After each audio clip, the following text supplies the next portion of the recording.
Hi viewers, எல்லாரும் எப்படி இருக்கீங்க? நான் உங்கள் டாக்டர் லக்ஷ்மண். இன்னைக்கு நம்ம எதை பற்றி பார்க்க போறோம்னா கழுத்து எலும்பு தேய்மானம், அதனுடைய பிரச்சனைகள், அதை எப்படி ஸ்டாப் பண்ணுறது, என்னென்ன ஃபுட்டு மூலமாக, என்னென்ன சிம்பிளாக எக்ஸசைஸ் பண்ணுறதன் மூலமாக அது வராமல் ஒன்று ஸ்டாப் பண்ணலாம், இல்லைனா வந்த பின்னாடி எப்படி நம்ம அதிலிருந்து மீண்டு வரலாம், அதை பற்றி இன்றைக்கி பார்க்க போகிறோம். இன்னைக்கு கழுத்து எலும்பு தேய்மானங்கிறது ஒரு முக்கியமான ஒரு விஷயமா போச்சு இல்லையா? இன்றைக்கி யாருக்கெல்லாம் அது வருதுன்னு பார்த்தீங்கன்னா, இப்போ உட்காந்து வேலை பார்க்கக்கூடியவங்க, அந்த கம்ப்யூட்டரில் வேலை பார்க்கக்கூடியவங்க எல்லாத்துக்குமே கழுத்து எலும்பு தேய்மானம் இருக்கு இல்லையா? அது ஒரு காமனாக எல்லாத்துக்கும் வரக்கூடியது தான். இந்த கழுத்து எலும்பு தேய்மானத்துக்கு காரணம் என்ன பார்த்தோன்னா, நம்ம பண்ணுற ஒர்க் இல்லைங்க. எல்லாரும் தப்பாக நினச்சிட்டு இருக்கோம், நம்ம பண்ணுற வேலையில் வருது. அப்படி இல்லைங்க. இப்போ பழைய காலத்துலலாம் இதை விட பெரிய வேலைகளை பார்த்துருப்பாங்க. ஆனாலும் அவங்களுக்கு எந்த ஒரு கழுத்து எலும்பு தேய்மானமும் எதுவும் வந்ததில்லை. காரணம் நல்ல உணவு. இப்போ உணவே மருந்துங்கிற மாதிரி உணவு சரியில்லாத காரணத்தினால தான் அந்த கழுத்து எலும்பு தேய்மானம் வருது. ஃபர்ஸ்ட் பார்த்தீங்கன்னா, இந்த கழுத்து எலும்புல என்ன தேவைன்னா கால்சியம், பாஸ்பரஸ் போன்ற சத்துக்கள் அதனுடைய எலும்புகளுக்கு தேவைப்படுது. ஆனால் இன்னைக்கு சாப்பிட்ற சாப்பாட்டில் கால்சியம், பாஸ்பரஸ்லாம் கம்மியாக இருக்குது. அதனால தான் கழுத்து எலும்பு தேய்மானம் ஆரம்பிக்குதுங்க. அங்கே ரெண்டாவது பார்த்தீங்கன்னா புரோட்டீன் சத்து கம்மி. இப்போ ஒரு மசில், எப்போவுமே ஒரு எலும்பை சுற்றி மசில்ஸ் இருக்கும் இல்லையா? இப்போ கழுத்து எலும்பு இங்கே இருக்குன்னா கழுத்து எலும்பை சுற்றி மசில்ஸ் இருக்கும். அந்த மசில்ஸ் ஸ்ட்ராங்காக இருந்தால் அந்த கழுத்துக்கு ஒரு பாதுகாப்பு கொடுத்துட்டே இருக்கும். அதை மீறி ஃபோர்ஸ் போய் ஒன்றும் பண்ணாது. கழுத்து எலும்பு தேய்மானம் வரதுக்கான வாய்ப்பு கம்மி.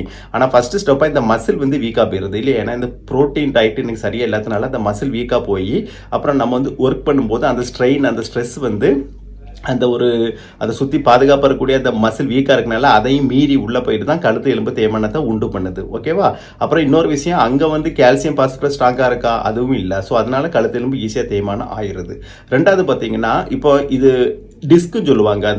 அது தேய்மானங்கள் அதிகமாக வந்துட்டு இருக்கு. காரணம் இப்போ அதுக்கெல்லாம் நான் இன்னொரு வீடியோவில் சொல்லியிருக்கேன், இந்த ஃபிஷ் சாப்பிடுங்க அப்படின்ட்டு. இது வாழை மீன் பற்றி பேசியிருக்கிறேன். அதில் ஒமேகா 3 ஃபேட்டி ஆசிட்லாம் இருக்கும். அது என்ன பண்ணும் அப்படின்னா, அந்த கழுத்து எலும்பு தேய்மானத்தை எப்படி ஸ்டாப் பண்ணுறதுன்னா, அதனுடைய இன்டர்வெர்டிபிரல் டிஸ்க்குன்னு சொல்லுவாங்க. ஜவ்வு, அந்த ஜவ்வை ஸ்ட்ராங் படுத்துது. ஓகேவா? இதெல்லாம் இருக்கு. இன்னொன்று பிளட் சர்க்குலேஷன் பற்றி சொல்லியிருக்கிறேன். இப்போ அயான் சத்து வர கம்மி, அதனால பிளட் சர்க்குலேஷன் சரியில்லாதனாலும் கழுத்து எலும்பு தேய்மானம் வந்துட்டு இருக்கு. இதெல்லாம் காரணங்கள் நான் இப்போ சொல்றது. ஓகேவா?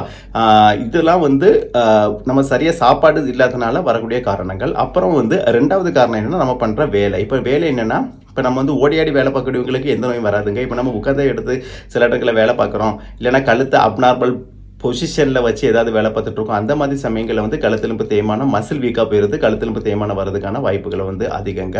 நான் ஏற்கனவே சொன்ன மாதிரி ஃபர்ஸ்ட் ஸ்டெப்பாக மசில் தான் வீக்காக போயிருது. அது ஃபாலோ பண்ணி தான் கழுத்தெலும்பு தேய்மானம் வருது. ஓகேவா? சரி, இப்போ கழுத்தெலும்பு தேய்மானம் வந்துருச்சுன்னா எப்படி கண்டுபிடிக்குது அப்படின்னா, சிலவுகளுக்கு வலியே இருக்காதுங்க. இப்போ நீங்கள் பார்த்தீங்கன்னா, எந்த ஒரு டிசீஸ்னு பார்த்தீங்கன்னா வலி வரணும். ஆனால் சிலவங்களுக்கு இந்த சுகர் பேஷண்ட்லாம் இருப்பாங்க. சுகர் பேஷண்ட்டுக்கு வலி சென்சேஷன் ஒன்றும் தெரியாமல் இருக்கலாம், அதனால கூட வலி வராமல் இருக்கலாம். அது மட்டும் இல்லை, இது சுகர்னால மட்டும் இல்லை, சுகர் இல்லாமல் நார்மலாக சுகர் இல்லாதவங்களுக்கும் கூட இந்த கழுத்தெலும்பு தேய்மானத்தில் வலி இல்லாமல் இருக்கும். அது எப்படின்னு கேட்டிங்கன்னா, இந்த கழுத்தெலும்பு தேயும் போது வலி சிம்டம்ஸை அது பெரிய அளவு ஃபர்ஸ்டே உண்டு பண்ணாதுங்க. அப்படி உண்டு பண்ணாலும் அது கழுத்தில் வரக்கூடிய வலி கம்மி தான். 2 கையில் இல்லை ஒரு கையில் தான் அந்த வலி இது ஸ்ப்ரெட் ஆகும். அப்புறம் இது மரத்து போகிறது மாதிரி தான் இருக்கும். ஓகேவா? அப்போ நம்ம என்ன நினைப்போம், கையில் உள்ள பிரச்சனை போல் இல்லை ஷோல்டரில் உள்ள பிரச்சனை போல் அப்படின்னு நினச்சிட்டு விட்டுருவோம். ஆனால் உண்மையிலே கழுத்து எலும்பு தேய்மானங்கிறது ஹாஸ்பிட்டலில் போய் எம்ஆர்ஐ ஸ்கேன் பண்ணி பார்க்கும்போது நமக்கு இது தெரிய வரும். அப்போ தான் நம்ம ஷாக் ஆகும். என்னடா நம்ம கை வலின்னு போனால் இப்போ கழுத்தில் எலும்பு தேய்மானம் இருக்குன்னு நம்ம ஷாக் ஆகும். அது காரணம் இருக்குங்க. இது நரம்புகள், கழுத்தில் இருந்து வரக்கூடிய நரம்புகள் கைக்கு சப்ளை பண்ணுது. அப்போ கழுத்தில் எலும்பு தேய்மானம் ஆகும்போது நரம்பு அழுத்தப்படுவதால் என்ன ஆகும், இந்த வலி கையில் ஸ்ப்ரெட் ஆகும். ஓகேவா? அதனால தான் இது வருது. இன்னொரு முக்கியமான ஒரு விஷயங்க, கழுத்தெலும்பு தேய்மானத்தில் வரக்கூடிய ஒரு விஷயம். இப்போ இடுப்பு எலும்பு தேய்மானத்தை விட கழுத்தெலும்பு தேய்மானம் தான் ரொம்ப முக்கியமானது. என்னன்னு கேட்டிங்கன்னா, இடுப்பில் கூட அந்த பாதிப்புகள் தான் இருக்கும். ஆனால் கழுத்தில் அந்த பாதிப்புகள், அதாவது வலி, மரத்து போதல், அந்த பாதிப்புகள் மட்டும் இல்லை, முக்கியமான ஒன்றுங்க என்ன இருக்கும், தலை சுத்தல் இருக்கும். என்னங்க டாக்டர், கழுத்தில் வலி வந்தால் எதுக்கு தலை சுத்தல் வருது அப்படி நீங்கள் கேட்குறது புரியுதுங்க. என்னன்னா, முக்கியமான ஒரு நரம்பு அது கழுத்து எலும்பு வழியாக தாங்க போகுது. அந்த ஒரு நரம்போட வேலை என்னன்னு பார்த்தீங்கன்னா, பேலன்ஸ் மெயின்டைன் பண்ணுறது. அது காதுக்கெல்லாம் சப்ளை பண்ணுது. ஓகேவா? கழுத்து எலும்பு வழியாக போய் காதுக்கெல்லாம் சப்ளை பண்ணுது. அதனுடைய வேலை பார்த்தீங்கன்னா பேலன்ஸை மெயின்டைன் பண்ணுறது. இப்போ நீங்கள் பார்த்தீங்கன்னா, காது வலி சிலவங்களுக்கு இருக்கும், காதில் இன்ஃபெக்ஷன் அந்த மாதிரி வலி உள்ளவங்களுக்கு, வீக்கம் உள்ளவங்களுக்கு பார்த்தீங்கன்னா இதே ப்ராப்ளம் தலை சுற்றிக்கிட்டே இருக்கும். காரணம் என்ன, இதே நரம்பு தாங்க. இதே நரம்பு வந்து இந்த கழுத்து வழியாக வரக்கூடியது வந்து காதில் வந்து ஏற்படக்கூடிய சில விஷயங்களால் அழுத்தப்பட்டு அது சுத்தல், அதனால பேலன்ஸை மெயின்டைன் பண்ண முடியாது. அந்த ஒரு நரம்பு வேலை செய்யலைன்னா பேலன்ஸ் மெயின்டைன் ஆகாது, அதனால வந்து சுத்தல் வருது. ஓகேவா? இதே மாதிரி தாங்க கழுத்து எலும்பு தேய்மானமும். கழுத்து எலும்பு தேயும் போது அந்த நரம்பை அழுத்துது இல்லையா, அங்குள்ள வீக்கங்கள் எல்லாம் சேர்ந்து நரம்பை அழுத்தி அது பேலன்ஸை மெயின்டைன் பண்ணக்கூடிய அது ஒரு நரம்பு, முக்கியமான ஒரு நரம்பு. அது சரியாக வேலை செய்யாமல் பேலன்ஸ் லாஸ் ஆகி நமக்கு வந்து சுத்தல் அதெல்லாம் வந்து வருது. இது தாங்க காரணம். இப்போ அந்த சுத்தல் வரும்போது ரொம்ப கஷ்டமாக இருக்குங்க சிலவங்களுக்கு. இப்போ நார்மலாக இப்போ நமக்கு வந்து பிபி இது குறையுது, சுகர் குறையுது, அதனால சுத்தல் வருது அப்படின்னா அது வந்து படுத்தோம்னா சரியாயிரும். ஆனால் இந்த சுத்தல் அப்படி இல்லைங்க, படுத்தாலும் கிர்ன்னு இருக்கும், அப்படி சுத்திட்டே இருக்க மாதிரி இருக்கும். இது பேஷண்ட்லாம் பல பேர் ஃபீல் பண்ணி என்கிட்ட இதுன்னு சொல்லியிருக்காங்க.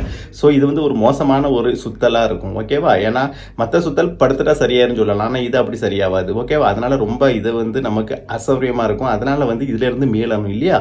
ஸோ அதுக்கு என்ன பண்ணலாம் பார்க்கலாம். இப்போ சாப்பாடுன்னு எடுத்துக்கிட்டால் நான் ஏற்கனவே சொன்ன மாதிரி கால்சியம் பாஸ்பரஸ் வந்து நிறைந்த மீன், முட்டை, வெள்ளைக்கரு, அப்புறம் வந்து கால்சியம் அதிகம் உள்ள காய்கறிகள் அதெல்லாம் சாப்பிட்டுக்கோங்க. அப்புறம் வந்து புரோட்டீன் ஐட்டத்துக்கு பார்த்தீங்கன்னா ஃபிஷ்ஷு தான். புரோட்டீன் ஐட்டத்துலேயும் வந்து கால்சியமும் ஃபிஷ் எல்லாம் இருக்குது, அதை சாப்பிட்டுக்கலாம். அப்புறம் வெஜ்ஜில் கொண்டைக்கடலை சாப்பிட்டுக்கலாம். ஏற்கனவே ஒரு வீடியோவில் சொல்லியிருக்கிறேன், அந்த மாதிரி அதையும் ஃபாலோ பண்ணிக்கோங்க. கொண்டைக்கடலை அந்த மாதிரி விஷயங்கள் வந்து ஃபாலோ பண்ணிக்கலாம் ப்ரோட்டீனுக்கு. என்னோட முந்தைய வீடியோவில் வந்து இந்த ஒமேகா 3 ஃபேட்டி ஆசிட் இது வந்து வாழை மீன்லாம் கூடுதலாக இருக்குது. எல்லா ஃபிஷ்ஷும் சாப்பிடுங்க, அதுல எல்லாம் கூடுதலாக இருக்குது, அதை சாப்பிட்டுக்கலாம். அப்புறம் அயன் தேவையில்லையே, அதுக்கு வந்து கீரை வகைகள் சாப்பிடலாம், பச்சை காய்கறிகள் எல்லாமே வந்து சாப்பிட்டுக்கலாம். இந்த மாதிரி ஃபுட்டை சாப்பிட்டுக்கிட்டிங்கன்னா இதுக்கு வந்து நிவாரணம் கிடைக்கும். ஓகேவா? இது மட்டும் பத்தாதுங்க, இந்த கழுத்து எலும்பு தேய்மானம் வந்து மோசமானது. எப்படின்னா வெறும் சாப்பாட்டில் மட்டுமே கியூர் பண்ணாது, அதுக்கு சில எக்ஸசைஸும் கொடுக்கணும். எப்படின்னா அந்த மசில், நான் ஏற்கனவே சொன்ன மாதிரி கழுத்து எலும்பு தேய்மானத்துக்கு வந்து அந்த எக்ஸசைஸ் ஏன் கொடுக்கணும் அப்படின்னா அந்த மசில் வந்து வீக்காக இருக்கு இல்லையா, அந்த மசிலை வந்து ஸ்ட்ராங் ஆகணும். அந்த மசிலை வந்து ஸ்ட்ராங் ஆக்கினா தான் மேலும் கழுத்து வலி வராது. சாப்பாடு மூலமாக குணப்படுத்தலாம், ப்ளஸ் இந்த எக்ஸசைஸ் பண்ணால் மோர் எஃபெக்டாக இருக்கும். என்னென்னா சிம்பிள் தான், நீங்கள் இதை பற்றி கவலைப்பட வேண்டாம், பயப்படாதீங்க. சிம்பிளான எக்ஸசைஸ் சொல்லி தரேன். ஃபர்ஸ்ட் எக்ஸசைஸ் என்னன்னு பார்த்தீங்கன்னா ஃப்ரீ மூமெண்ட்ஸ், அதாவது எஸ் நோ அப்படிங்கிற ஒரு வந்து எக்ஸசைஸ். உங்களுக்கு புரியும்படி சிம்பிளாக சொல்லித்தரேன். எஸ் நோ, அதாவது எஸ், இப்போ நம்ம யாராவது கேள்வி கேட்டால் நம்ம வந்து மண்டே ஆட்டோ இல்லையா, எஸ் நோ, அப்புறம் ஓகே இப்படி தலையாட்டுவோம். இப்போ வந்து சின்ன குழந்தைகள் பார்த்தீங்கன்னா நம்ம எதை கேள்வி கேட்டோம், ஓகே இப்படி ஆட்டோம்ல, அந்த மாதிரி. Okay, so yes no okay.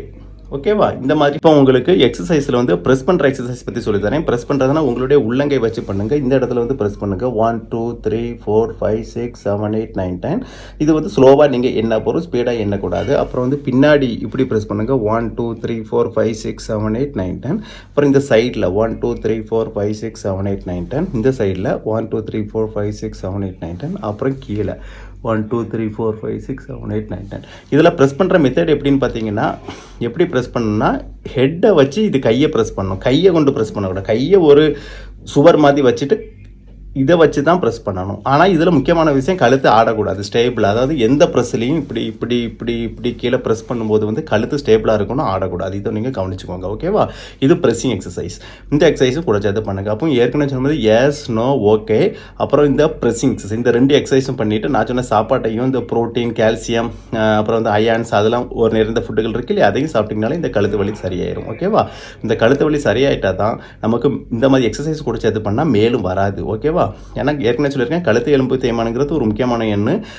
நரம்புகளும் பாதிக்கப்பட்டு சுத்தலாம், தலை சுத்தல் வந்தால் நமக்கு சரியாக ஒர்க்லாம் பார்க்கவே முடியாது. ஒரு இடத்த வீட்டை விட்டே இது வெளியே போக முடியாது, அந்த மாதிரி சூழ்நிலாம் வந்துடும். ஸோ அதெல்லாம் வராமல் இருக்கணும்னா நான் சொன்னதை வந்து ஃபாலோ பண்ணிங்கன்னா நீங்கள் ஆரோக்கியமாக வாழலாம். அப்படி வாழ என்னுடைய வாழ்த்துக்கள். நீங்கள் மட்டும் ஆரோக்கியமாக வாழ்த்தாது, எல்லாத்துக்கும் ஷேர் பண்ணி விடுங்க, அவங்களும் ஆரோக்கியமாக வாழ வேண்டும். இது வரைக்கும் என்னோட சேனலை சப்ஸ்கிரைப் பண்ணுங்க. ஏன்னா இது வந்து கழுத்து எலும்பு தேய்மானம் பற்றி முக்கியமான வீடியோ. இன்றைக்கி சொசைட்டியில் எல்லாத்துக்குமே இந்த பிரச்சனை இருக்குது. உங்களுடைய ரிலேட்டிவ் ஃப்ரெண்ட்ஸ் எல்லாத்துக்கும் இருக்கலாம். ஏன்னா இது ஏற்கனவே சொன்ன மாதிரி இது ஒரு ஆபத்தான விஷயமும் கூட, ஏன்னா தலை சுத்தலாம் இருக்கனால.